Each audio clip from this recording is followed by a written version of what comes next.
Agora eu queria que você abrisse a sua Bíblia comigo em Mateus capítulo 4. Evangelho segundo Mateus, capítulo 4. Eu vou usar a nova versão internacional, a NVI. E nós vamos ler a partir do primeiro verso. Mateus 4, a partir do primeiro verso, diz assim: Então Jesus foi levado pelo Espírito ao deserto para ser tentado pelo diabo. Depois de jejuar 40 dias e 40 noites, teve fome.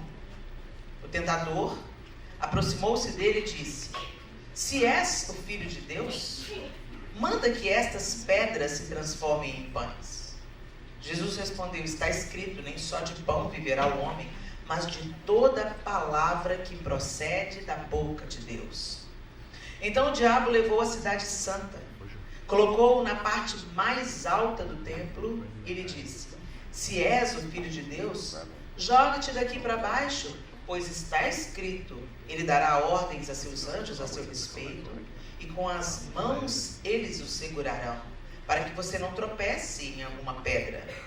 Jesus lhe respondeu: Também está escrito, não ponha à prova o Senhor, o seu Deus. Depois o diabo levou-o a um monte muito alto e mostrou-lhe todos os reinos do mundo e o seu esplendor, e disse: Tudo isto te darei, se te prostrares e me adorares. Jesus lhe disse: Retire-se, Satanás, pois está escrito, adore o Senhor, o seu Deus, e só a Ele preste culto. Então o diabo deixou e anjos vieram e o serviram. Senhor, essa é a sua palavra bendita. E nós abrimos o nosso coração e a nossa mente para que o teu Espírito Santo trabalhe em nós através das Escrituras Sagradas. Que o Senhor ministre a cada um de nós aqui na sua individualidade o que cada um de nós precisa compreender. Que toda barreira, todo sofisma, toda resistência seja submetida agora ao senhorio de Jesus Cristo. Que o Senhor nos ensine, que o Senhor tem para nos ensinar e nos convença de tudo o que precisamos ser convencidas. Em nome de Jesus. Amém. Interessante, gente, que o texto começa dizendo que Jesus foi levado pelo Espírito, com E maiúsculo, Espírito Santo, pelo Espírito ao deserto para ser tentado pelo diabo. É tão interessante que a gente quer a parte de seguir Jesus, a parte da glória, mas a gente esquece que tem a parte da cruz. Quando Jesus diz: Quem quiser vir após mim, negue-se a si mesmo, tome a sua cruz e siga-me. E a cruz da gente não é o nosso problema, a cruz da gente não é a luta que a gente está atravessando, a cruz da gente não é uma pessoa difícil, a cruz da gente é quando a vontade de Deus vertical atravessa a nossa vontade horizontal. Negar a nós mesmos, buscar em primeiro lugar o reino de Deus, a sua justiça, buscar a vontade de Deus para nós, que aí consiste a nossa alegria, aí consiste o nosso senso de pertencimento, a nossa realização, o cumprimento do nosso propósito e vocação, o motivo para o qual existimos. Quando o homem não se reconcilia com Deus, é uma vida desperdiçada, gente, é uma vida perdida, porque todos nós vamos para a mesma caixa no final do jogo. A rainha, o cavalo, o peão e o bispo. Todas as peças vão para a mesma caixa depois que o jogo acaba. O final para todos nós é o mesmo. A nossa carne vai perecer. Mas para aqueles que creem, a vida eterna. E não só a vida eterna no Espírito, mas é bom a gente lembrar que nós também seremos ressuscitados. Os mortos em Cristo ressuscitarão primeiro. É o que diz o apóstolo Paulo na carta aos Tessalonicenses. Nossa carne será ressuscitada como a carne de Jesus foi ressuscitada.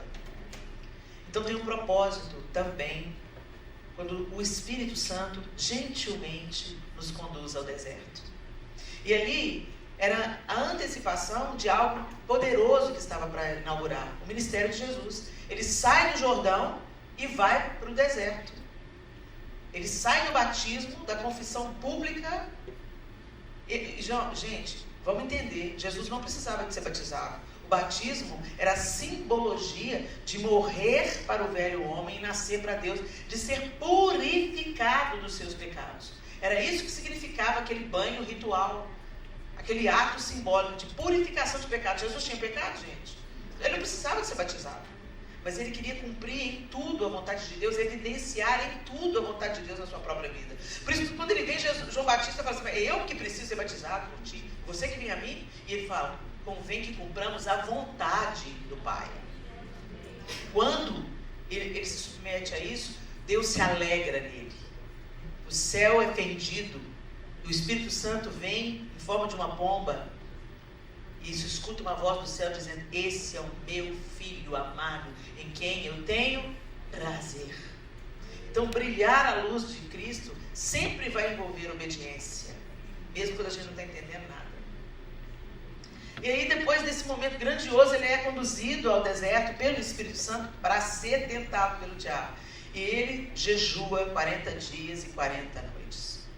Quando a gente vai a Israel, e eu vou a Israel há alguns anos, os guias explicam pra gente que esse 40 anos nas escrituras não significa literalmente 40 anos, não, 40 dias. Que esse número 40 significa muitos dias, mas não necessariamente exatamente 40. É a explicação que os guias dão pra gente. Não sei se de fato é isso. Mas enfim, 40 dias é bastante tempo, né, gente? Dá pra ter fome, né? Dá pra ter fome. E depois de jejuar 40 dias e 40 noites, teve fome. Tudo normal, ele está na nossa roupa. Tudo que você sente, Jesus sentiu. A diferença é que ele não sucumbiu à tentação da carne dele. Ele foi obediente até a morte. O tentador aproximou-se dele. O diabo sempre vai se aproximar para roubar a luz de você. Ele sempre vai tentar ofuscar a luz que pode brilhar através da sua vida. E ele sabia com quem ele estava falando. Ele sabia que Jesus era filho de Deus. Só que ele vem no momento de vulnerabilidade. É na sua vulnerabilidade que ele vai te atacar. O diabo é um inimigo tão baixo que tem algumas regras na luta, né? Que você não pode bater em alguns lugares no seu adversário, porque é considerado baixo, golpe baixo. Você já ouviu essa expressão? O diabo não. O diabo ele vai justamente no lugar onde ele não pode bater, e é ali que ele vai bater. No lugar da sua vulnerabilidade, no lugar onde você é mais frágil, é ali que ele vai golpear, a fim de te paralisar, a fim de te matar. Então ele vem no momento de vulnerabilidade humana de Jesus. Jesus estava com fome, certo ou errado? É uma vulnerabilidade? Você já teve fome, gente? Vocês pensam que vocês tiveram fome, não tiveram não. Quando você está com fome, a barriga está marcando, você vai lá e come. O máximo que você passa fome é umas 24 horas que você fez o jejum. Você fica bomba, toma dor de cabeça. Você imagina depois de 40 dias. Os seres humanos matam e morrem para ter comida quando estão em estado de extrema fome. Eles matam, eles perdem a razão, a orientação. Eles perdem todas as barreiras morais para comer. Você lembra aquele acidente que virou filme, que o pessoal tem que comer a carne dos seus próprios amigos? Pois é. Todas as barreiras morais perdem o sentido quando você realmente passa fome. É questão de sobrevivência, é um instinto de sobrevivência. A gente não sabe o que é isso, não. No Ocidente a gente não sabe o que é isso. Mas Jesus estava com fome. E aí o tentador aproximou-se dele e disse: se és o filho de Deus, manda que essas pedras se transformem em pães. Algo que vai tentar roubar aquilo que Deus quer brilhar em você. É uma deformidade na sua identidade. O diabo vai falar com Jesus e ele vai questionar a identidade de Jesus. Se és filho, se você é filho mesmo, me prova. Gente, quando a gente tem uma fraqueza na nossa identidade, a gente sempre está tentando provar alguma coisa para alguém. Quando a sua identidade não está formada na sua filiação em Deus. O primeiro processo que acontece quando a luz de Deus incide sobre nós é curar a nossa identidade. Nós então entendemos que agora não somos mais criaturas. Nós agora pertencemos a Deus. Somos feitas filhas de Deus. Nós temos um pai, nós temos uma identidade, nós temos algo que nos reconecta. A quem pertencemos, a gente não está avulso aí, a gente não está solto aí. Somos feitas filhas de Deus. Lá em Romanos 8, 15 e 17, o texto diz assim: pois vocês não receberam um espírito que os escravize para novamente temerem, mas receberam o espírito que os torna filhos por adoção, por meio do qual clamamos, Abba, Pai. O próprio Espírito testemunha ao nosso espírito que somos filhos de Deus. Se somos filhos, então somos herdeiros, herdeiros de Deus e co-herdeiros com Cristo. Se de fato participamos dos seus sofrimentos, para que também participemos da sua glória. Essa parte aí a gente não quer não. A gente só quer ser filho de Deus na hora que a gente é coberto de glória. Mas o texto do apóstolo Paulo está dizendo: se de fato participamos dos seus sofrimentos, para que também participemos da sua glória. Para nós também vai ter deserto, para nós também vai ter jejum, para nós também vai ter falta, para nós também vai ter cruz. E foi porque Jesus se submeteu a todo esse processo que Deus o exaltou soberanamente e lhe deu um nome que é sobre todo nome, diante do qual todo joelho vai se dobrar. É o que a Bíblia diz. Mas como é que está a nossa identidade então? Será que nós fomos? Será que essa luz brilhou na nossa identidade? Você sabe que você é filha. E é fácil a gente dizer, eu sou filha. É fácil a gente proclamar isso com as nossas canções. É fácil a gente carregar camisetas estampadas com isso, eu sou filha de Deus. É fácil a gente proclamar isso. Eu estou dizendo isso curou a sua identidade. Você age como filha, você anda como filha, você pensa como filha, você pensa como herdeira. Você sabe quem você é? Ou você está tentando provar para as pessoas?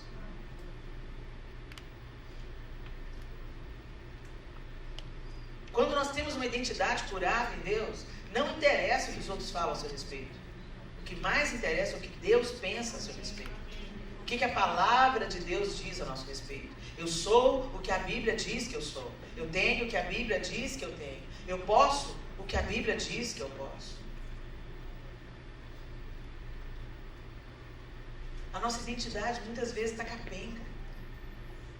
Você acreditou em todas as mentiras que o diabo te contou através de uma figura de autoridade na sua vida. Através da sua mãe, através do seu pai, através às vezes do seu marido, da sua irmã mais velha, de uma professora proeminente na sua vida, uma pessoa que te impressionou, um líder.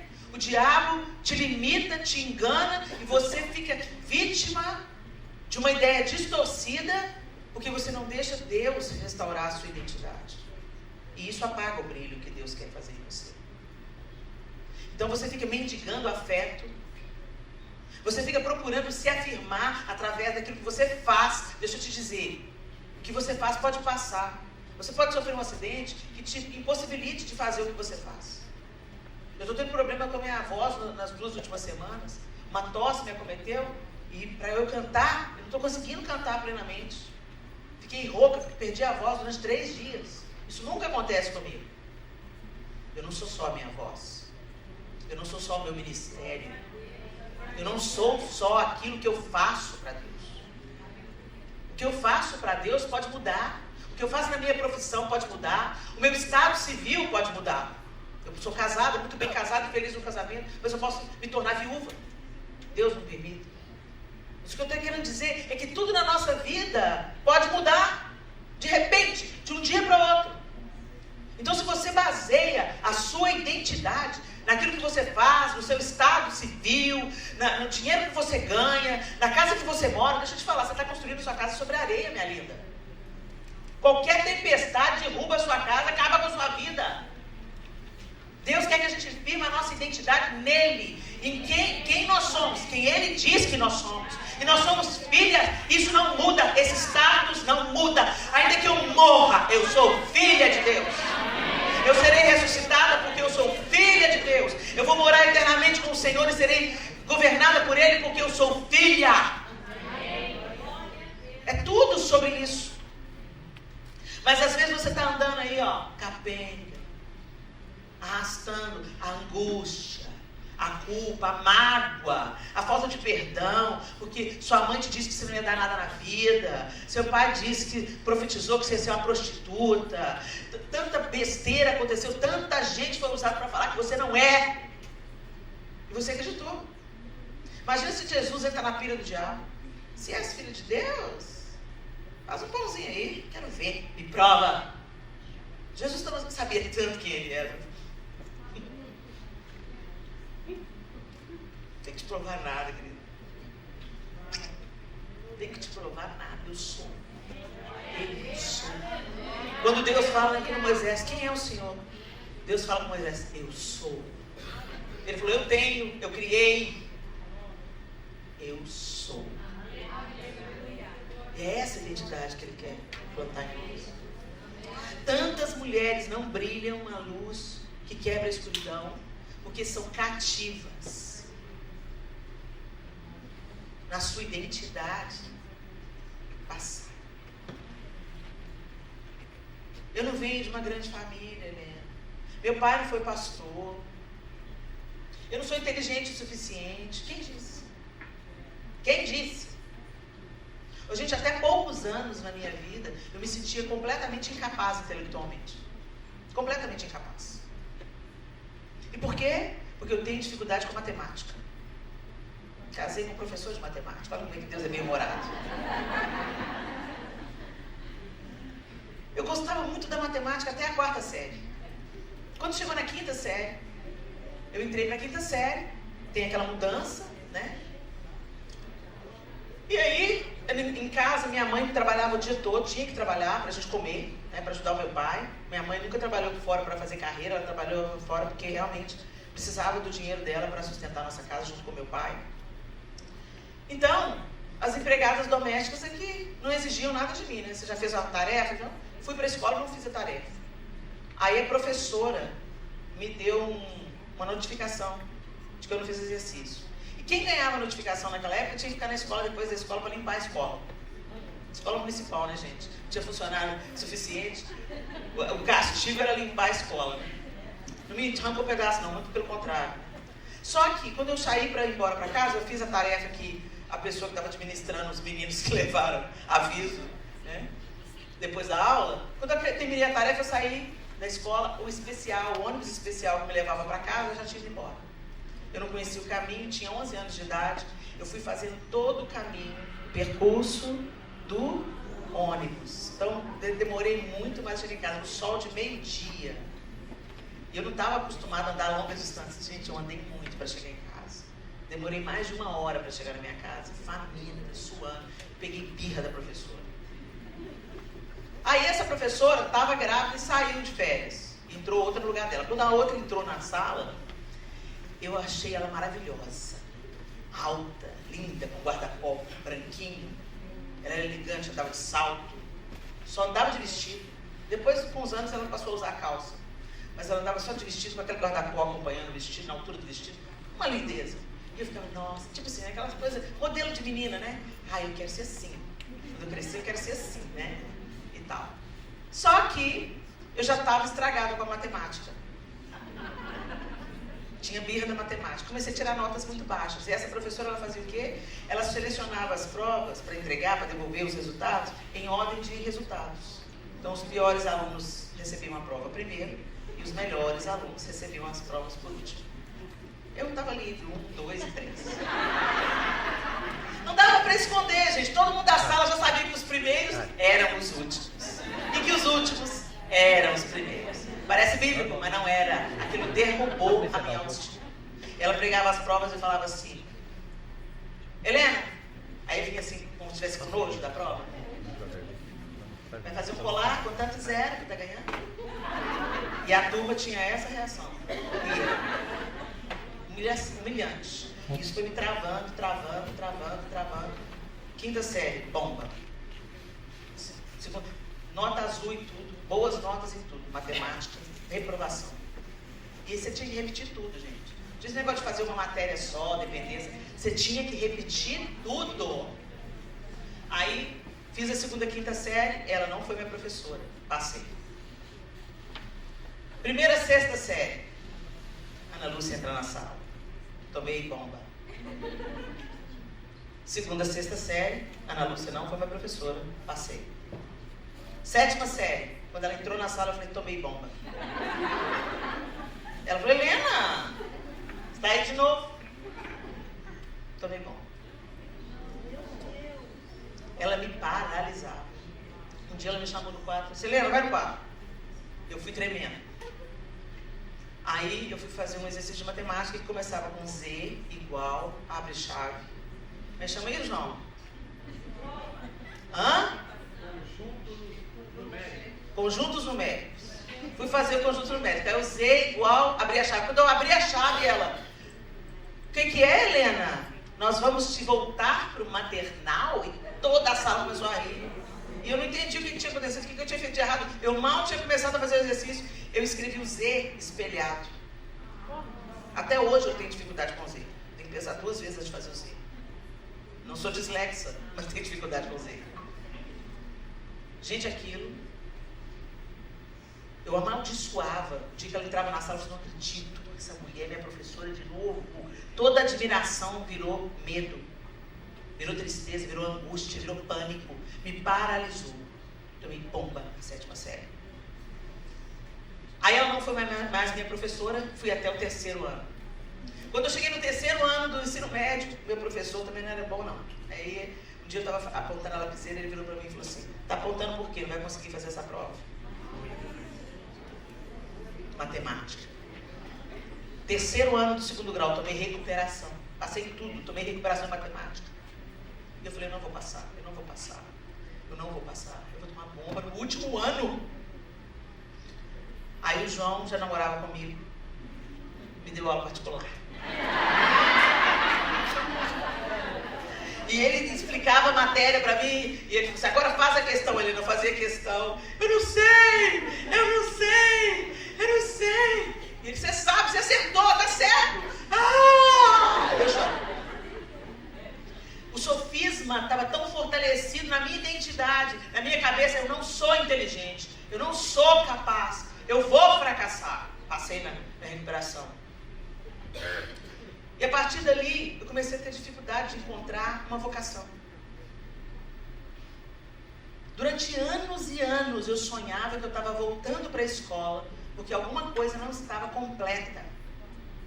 Faltou alguma coisa. Gente, esse era um sonho recorrente. Eu acordava assustada, eu já madura, com filho na escola, com todo mundo de ensino médio, e o povo ridicularizando que eu já era casada e na sala de aula, na carteira de uniforme. Era um sonho recorrente. Por quê? Porque eu acreditei na boca do diabo. Na palavra do diabo colocado na boca de uma pessoa que eu admirava e respeitava.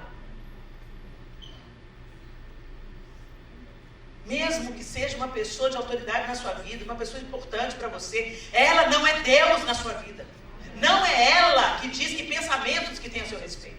O Senhor diz, eu é que sei que pensamentos que tenho sobre vós, pensamentos de paz e não de mal, para te dar uma esperança e um futuro. Então, não sei o que aconteceu na sua vida não, mas em nome de Jesus, não entre na cantilena de Satanás. Você não tem que provar nada para ninguém. Você tem que saber quem você é em Deus e qual o plano que Ele tem para a sua vida. Durante muitos anos isso me aprisionou. Sempre quando tinha uma conversa sobre matemática, eu saía de perto. Deus me deu um professor de matemática como marido. Filho super capaz em matemática. Eu tenho um filho que é professor de matemática. A matemática sustentou a minha casa durante muito tempo. E Deus estava me dando sinais. Eu estou te curando. Eu estou te curando. O nome da professora que me marcou era Ana Lúcia. O nome do meu marido é João Lúcio. Deus é detalhista, cara. Deus está me inclinando e falando, eu é que sei que pensamento tem sobre você, Helena. Você não é incapaz. Não é o fato de você ter sido bloqueada na matemática que isso te torna incapaz. Minha querida, o que te bloqueou? O que está te bloqueando? Eu não posso, eu não sou capaz, eu não sou inteligente, eu sou burra, eu não falo bem. Ok, você não tem que ter todos os dons, não. Mas algum propósito você tem, e Deus já te deu o que você precisa no cumprimento do propósito dele. Para de olhar para o dom da outra, para de olhar para a mão da outra, para de olhar para aquilo que a outra está fazendo. Seja uma bênção você, com aquilo que Deus já deu na sua mão, aquilo que as pessoas reconhecem que você faz bem. Quando eu terminou o terceiro ano, eu fiz um teste vocacional. O teste vocacional deu oratória. Eu virei para... O que eu vou fazer com isso? Eu sou atriz. Sou cantora. Não, Helena, mas o seu top 1... As artes aparecem aqui no seu teste vocacional. Mas o top 1 aqui é oratória. O que eu vou fazer com isso? Helena, significa que quando você falar, as pessoas vão querer te ouvir. Eu falei, o que eu vou fazer com isso? Lutei contra isso. Busquei me realizar em outras coisas. Tudo que eu consegui foi frustração. A luz brilhou? Não. Gente, até a música, até quando eu canto, ela serve melhor quando eu estou ministrando a palavra. As pessoas começaram a me dizer isso. Helena, é diferente quando você canta, quando está pregando, do que quando você canta simplesmente fazendo um solo. Para de negar o que Deus quer que você faça. Para de negar a sua identidade. Para de acreditar nas mentiras que o diabo contou sobre você, na boca do seu pai, na boca da sua mãe, na boca do seu marido, na boca do seu filho, na boca da pessoa importante na sua vida.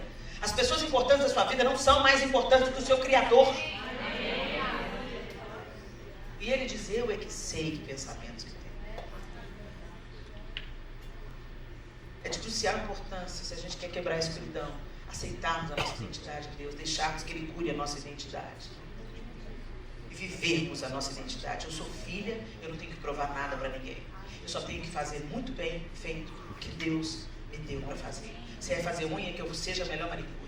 Se é cuidar das pessoas, que eu cuide da melhor maneira. Se é para servir, preparar comida, que eu faça isso da melhor maneira. Se é para escrever livros, que eu escreva para a glória de Deus. Se é para ministrar as pessoas, que eu ministre para a glória de Deus. Não despreza o que Deus colocou na sua mão, porque é nesse lugar que Ele vai te usar com poder, com glória, e você vai sentir um contentamento que você não vai sentir em nenhum outro lugar na sua vida.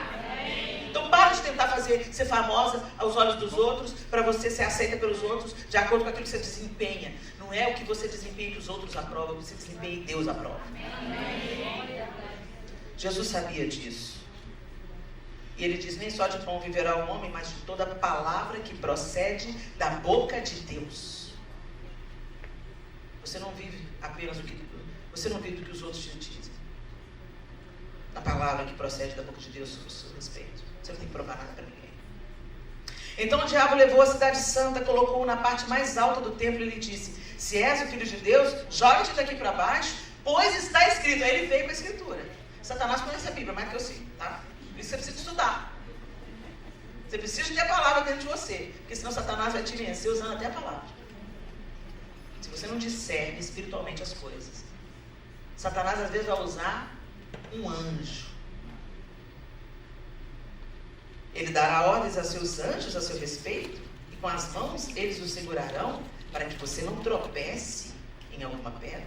Não foi isso que Deus falou? Que ia te proteger, que ia te cuidar, que ia dar ordens aos anjos a seu respeito? Então, faz alguma coisa aí. Jesus falou, né? Mas também está escrito, não tentarás o Senhor teu Deus. Ele prova, ele continua insistindo na identidade, né?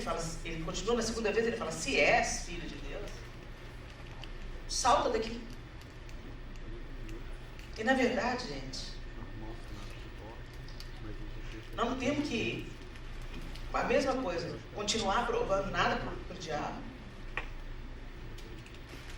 Mas precisamos permanecer confiando em Deus. Jesus não pulou por falta de confiança, mas porque Deus não mandou ele pular. Se fosse Deus que falando, pode pular, filho, ele pulava. Mas Deus mandou ele pular?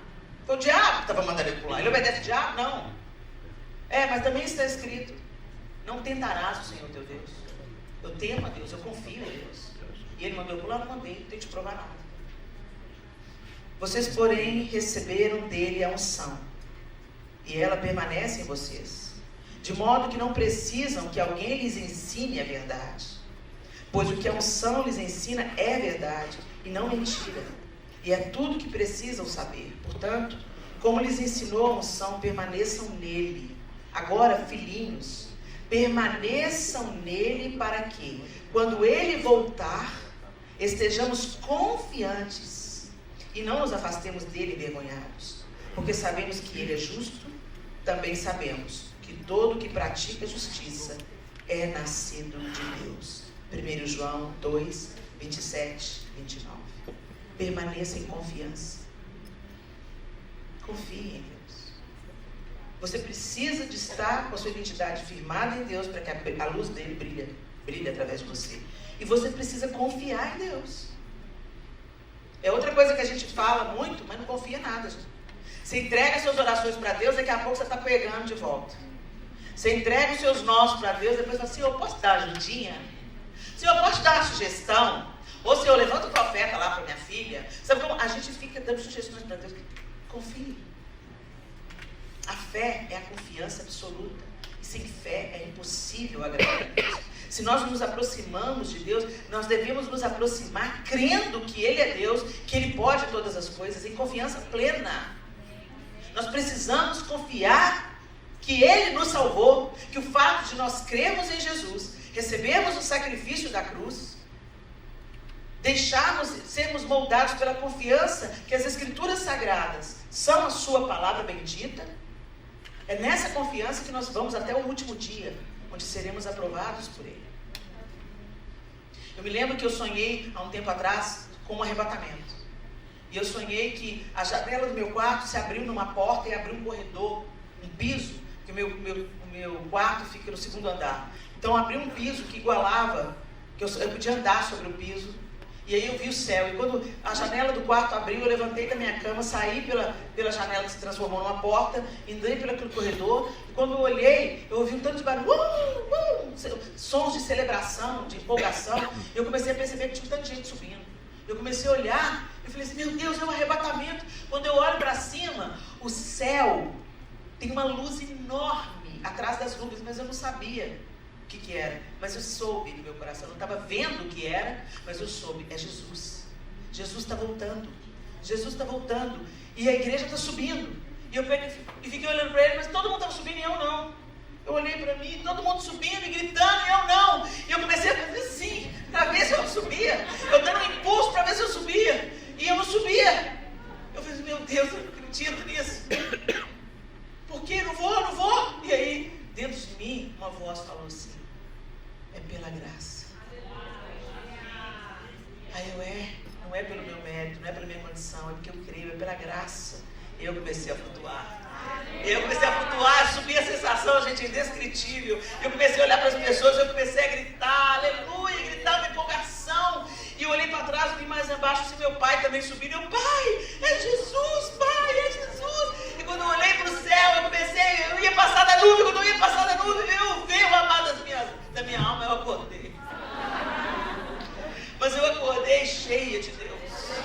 Eu acordei chorando, e eu falei, João, eu sonhei que Jesus estava voltando, João. Que delícia, irmão. Que delícia, que sensação indescritível. Por mais que eu tente descrever para vocês o que eu senti, não dá para descrever. Uma alegria plena. A satisfação de ver acontecendo o que eu sempre esperei. Que delícia. Eu não me preocupei com mais nada. No sonho eu não estava preocupado com quem estava ficando, com quem estava indo. Eu ia ver o amado da minha alma. Que delícia. A gente tem que caminhar em confiança. Confiança que vai chegar esse grande dia. Confiança em que as lágrimas, todas as lágrimas, vão ser enxutas dos nossos olhos. Confiança de que a vida que a gente está vivendo aqui agora é só o aperfeiçoamento para aquele que está para se manifestar. Confiança de que Deus é fiel para cumprir a sua palavra. E que ainda que eu esteja na sepultura, de lá eu vou ouvir a voz dele dizendo, erguei, vem para fora. Ainda que minha matéria tenha se tornado pó, foi do pó que ele criou o homem. E do pó serei criada novamente.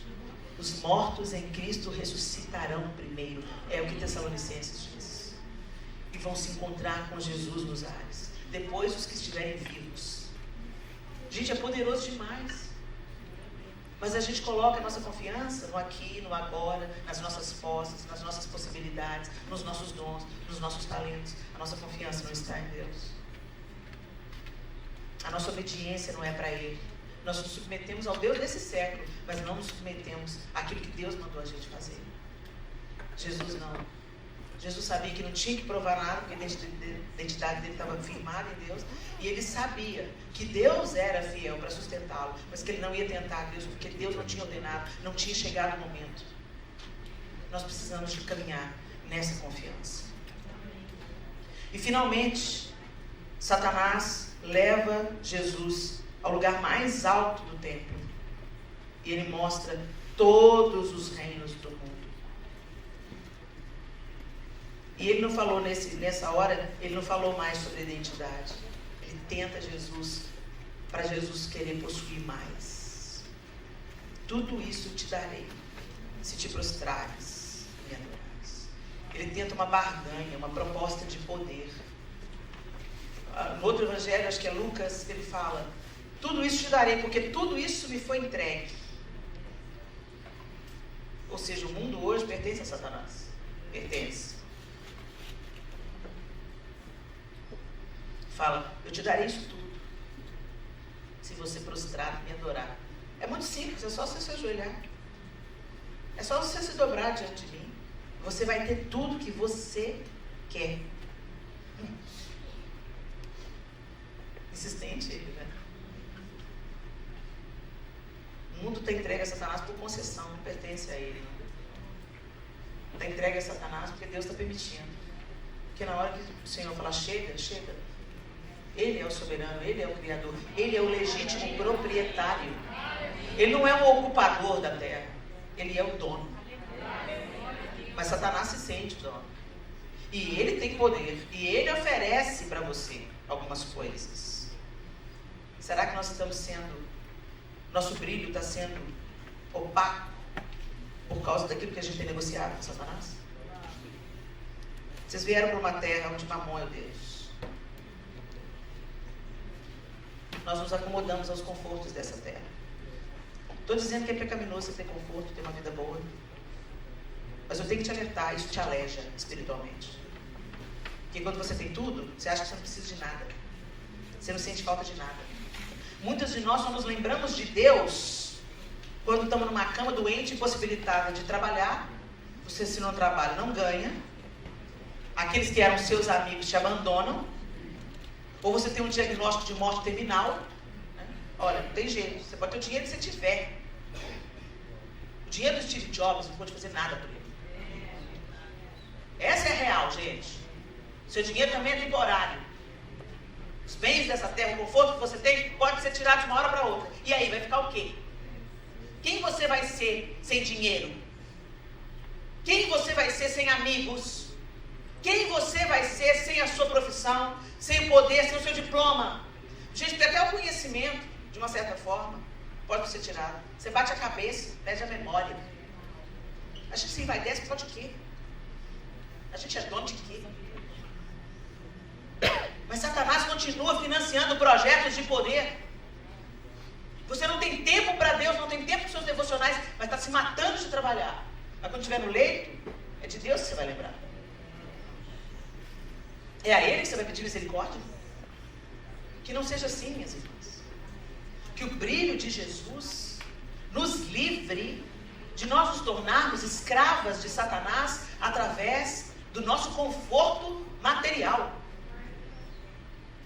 Os reinos desse mundo vão queimar.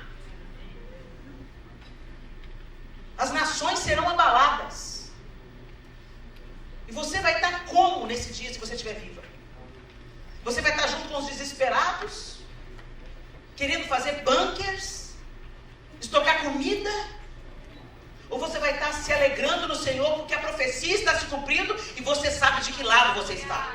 Você sabe a quem você pertence. Você sabe em quem você tem crido. A dor, a falta vai tirar óleo de você e vem avivamento para a igreja, gente, não é para um caminho fácil, não. Não se iluda. A igreja primitiva cresceu sendo lançada na arena. sendo comida de leão, sendo feita pelo Império Romano, tocha para iluminar a rua. Punha fogo no corpo do cristão para ele iluminar a rua. E é nesse contexto que o avivamento veio, a igreja cresceu e chegou até nós no século XXI. Eu sou pós-tribulacionista. Não acho que justamente nessa geraçãozinha mimimi, mimada que nós somos, Deus vai nos livrar. Ele moeu seu próprio filho, cada um dos discípulos foi moído. Lá em Mateus deixa claro, depois da grande tribulação daqueles dias, o sol escurecerá, a lua não dará a sua claridade, então surgirá no céu o Filho do Homem. A teoria do arrebatamento secreto da igreja, ela é muito recente, ela vem de 1800 e pouco. Eu creio que a igreja vai ser arrebatada, mas eu creio que a igreja vai ser arrebatada à vista de todos, e depois de uma grande tribulação. Quem vai passar pela tribulação? Quem perseverar até o fim receberá a coroa. Vocês estão entendendo? Então a gente tem que estar cheio de Deus. A luz de Cristo tem que incidir em nós de tal maneira, minhas irmãs, que nós não sejamos escravos de nenhuma proposta de Satanás. Ah, não vai hoje não na igreja não. Faz mais a graninha. Fica mais 1 hora no trabalho. Deus é leal para nos sustentar. Você acha que os bunkers vão livrar os milionários da ira de Deus? Vocês acham? A nossa confiança está em Deus. A nossa riqueza está em Deus. Nosso sustento está em Deus. É Ele que cuida de nós. E essa luz tem que nos iluminar de tal forma que brilhe em nós e ilumine os outros que vão estar em desespero, que vão estar em demandas, que vão estar em inseguranças, que vão estar em dor. Aí vem um avivamento. Peraí, por que está acontecendo isso tudo? E a Tami está firme. O que está acontecendo? Essa luta toda. Gente, a Bárbara perdeu tudo. Mas ela continua com um sorriso no rosto, ela continua anunciando o Evangelho, ela continua com a esperança inabalável. Eu quero isso. Luz para as nações. Conversão em massa. Poder sendo liberado. Nós vamos orar e os enfermos vão ser curados. Nós vamos orar e os mortos serão ressuscitados. Mas isso não vem sem preparação, gente. A gente só se torna forte depois que submete o músculo à dor. Espiritualmente não é diferente. Nós somos forjadas na dor. Mas Deus está conosco. Ele é o nosso treinador. O treinador, ele nunca vai te dar algo que você não aguenta. Ele nunca vai colocar sobre você um peso que você não dá conta de puxar. Ele sempre vai na medida que você aguenta. Na medida que você aguenta, na medida que você aguenta. E quando você olha para o seu treinamento, você olha lá atrás, puxa, você ri junto com o seu treinador. Nossa, no primeiro dia de aula, hein? Levantei 2 quilinhos, quase morri. Estou aqui nos 40, ó. É isso. Essa é a vida espiritual. É isso que Deus quer fazer em nós. É isso que é a luz de Deus que quebra a escuridão. A identidade dele incidindo em nós, curando a nossa identidade, firmando a nossa identidade. Nós não precisamos do aplauso de ninguém, da aprovação de ninguém, para saber que somos filhas de Deus, aceitas, curadas, redimidas, salvas, para incidir a luz do Salvador sobre o mundo. Somos curadas em Deus, caminhamos em confiança plena. As coisas não precisam ser do jeito que eu espero, para eu confiar que Deus me ama, para confiar que Ele me sustenta, para confiar que Ele vai me dar livramento, que Ele vai me dar a carga na medida certa e que Ele vai me sustentar enquanto está me forjando para os últimos dias. E também entender que eu não negocio com Satanás. Eu não sou escrava dos meus bens. Eu não sou escravo do meu trabalho. Eu sou mordoma daquilo que Deus tem me confiado. Eu cuido daquilo que Ele me confiou. Eu sirvo ao próximo com aquilo que Ele me confiou. Mas isso não me prende. Isso não me escraviza. O tesouro que eu tenho é o Senhor. Não a minha conta no banco. Não o meu schedule. Não as minhas possibilidades financeiras. O meu tesouro, inclusive o meu dinheiro, é para servir ao Senhor. Tudo que eu tenho, tudo que eu sou, se dobra a quem Ele é. É assim que a luz de Deus quebra a escuridão. Feche os seus olhos.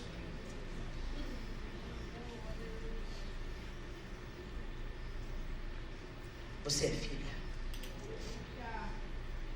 filha de Deus, co-herdeira com Cristo. Não viva aquém disso.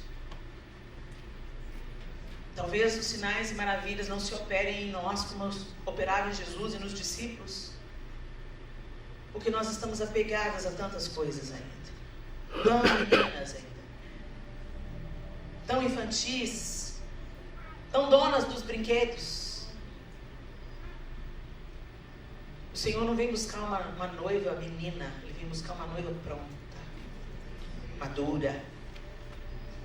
E Ele vai trabalhar para esse amadurecimento, não se engana. A pergunta é, você vai querer ir ou não? Você é noiva ou não? Você está disposta ou não?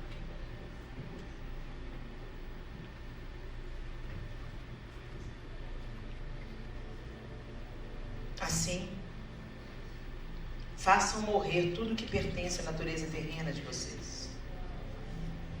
Imoralidade sexual, impureza, paixão, desejos maus e a ganância, que é idolatria. Nós evangélicos nos gabamos tanto. Nós não somos idólatras. Quem te enganou, querido? Quem te enganou? Adoramos as coisas.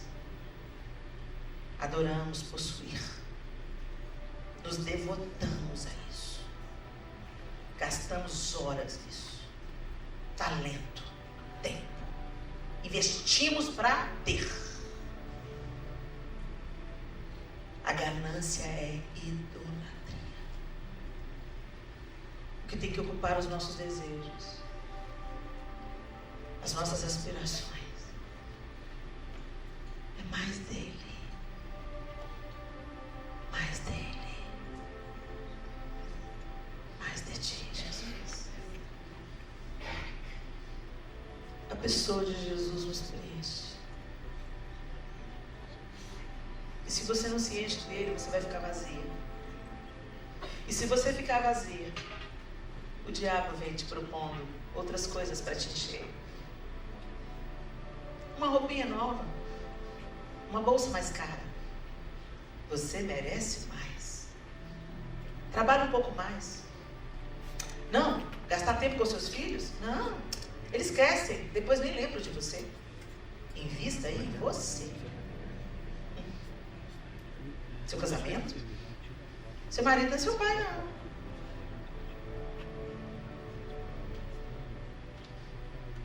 Gente, eu não estou dizendo que você não tem que trabalhar, se dedicar, servir ao próximo.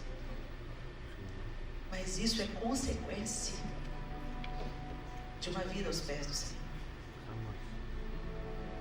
E é mais leve. É a esteira rolante. Quando você caminha com Jesus e Ele ocupa a primazia das suas atenções, dos seus afetos, quando você realmente adora Ele, não apenas com as suas canções de adoração no dia do culto, mas quando a sua vida se volta totalmente para Ele, para quem Ele é, para aquilo que Ele deseja, para a sua palavra, para a sua ordenança, é como se você caminhasse sobre uma esteira rolante. Você percorre a mesma distância, com menos tempo e menos esforço. A unção é isso. A unção te leva. Caminhar com Jesus é isso. Não é pesado, é leve. Se está pesado, minha linda, é hora de você pensar: o que eu peguei que não era para pegar? O que eu estou fazendo que não era para fazer? Quem eu não perdoei que era para perdoar?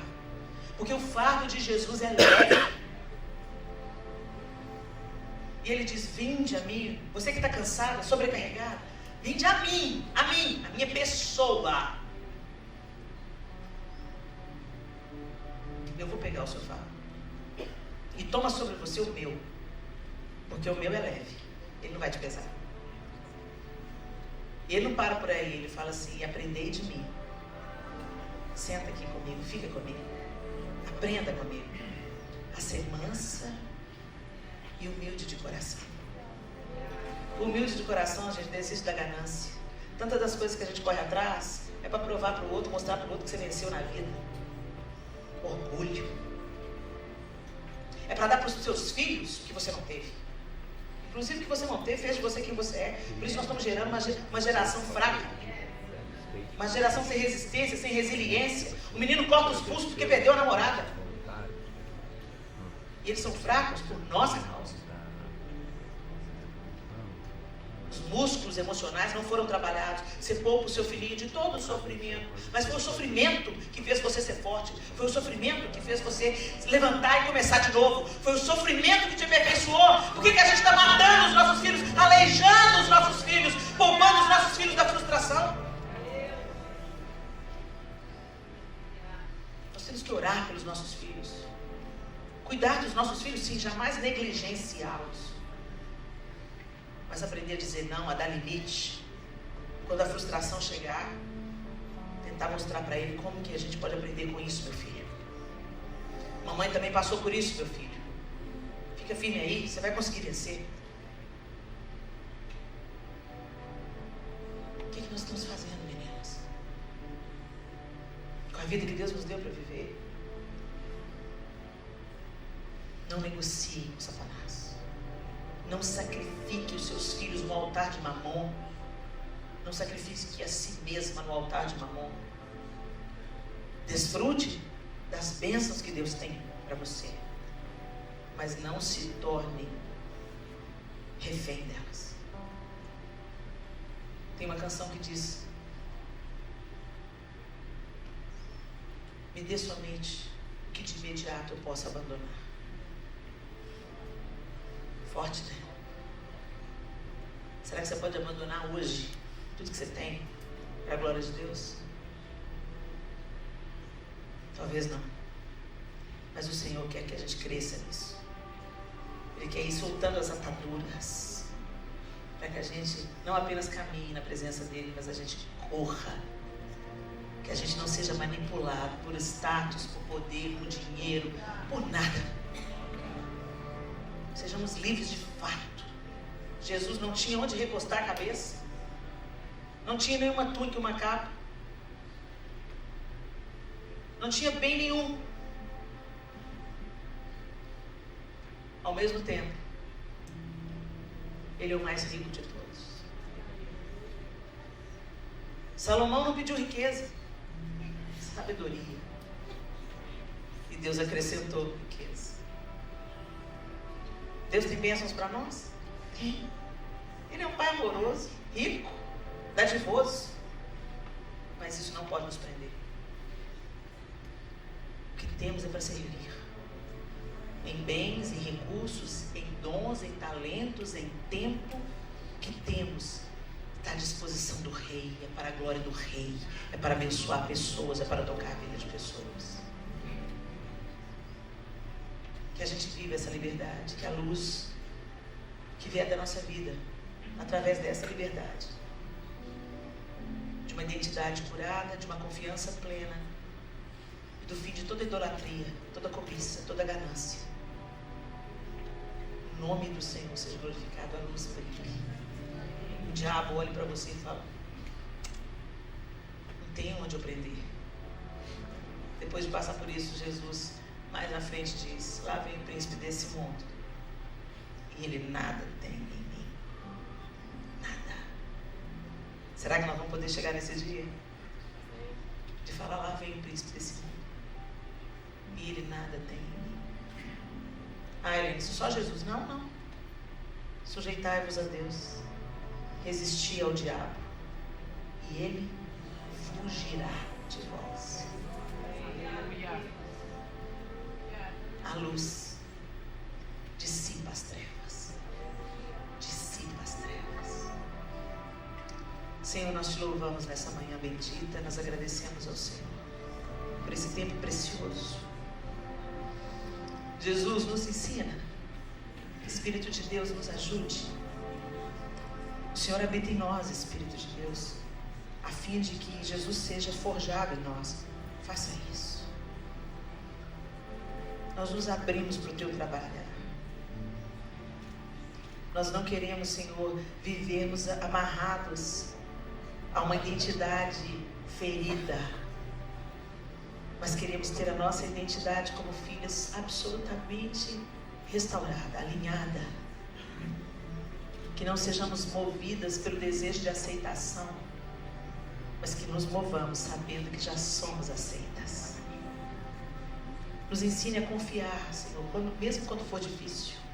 Nos traz à memória o seu amor pleno, que já foi provado, revelado e provado. Nos traz à memória o que nos dá esperança, para que no dia que a incredulidade tentar rondar o nosso coração, que o Senhor nos fortaleça com a lembrança das evidências do teu amor pleno, perfeito, e da tua promessa, as que já se cumpriram e as que irão se cumprir. E Senhor, nós te pedimos, nos tira da mesa de negociações de Satanás. Nós não servimos a Mamon. Nós não servimos a Satanás e seus anjos. Somos servas do Senhor, filhas do Senhor, e queremos viver para a glória do Senhor. No que temos, no que já possuímos e no que ainda nós vamos conquistar, que seja para a glória do seu nome, que nada nos aprisione. Nem as finanças, nem a casa que nós moramos, nem o conforto que desfrutamos, nem o carro que dirigimos, nem o status que desfrutamos, o limite do banco, seja lá o que for, tudo que temos é para te servir, não para nos aprisionar. Nós nos curvamos somente diante do Senhor, e só ao Senhor nós prestamos culto como Jesus. Nos ajuda, Senhor. Nos ajuda, Senhor. Em teu nome nós oramos. Amém e amém.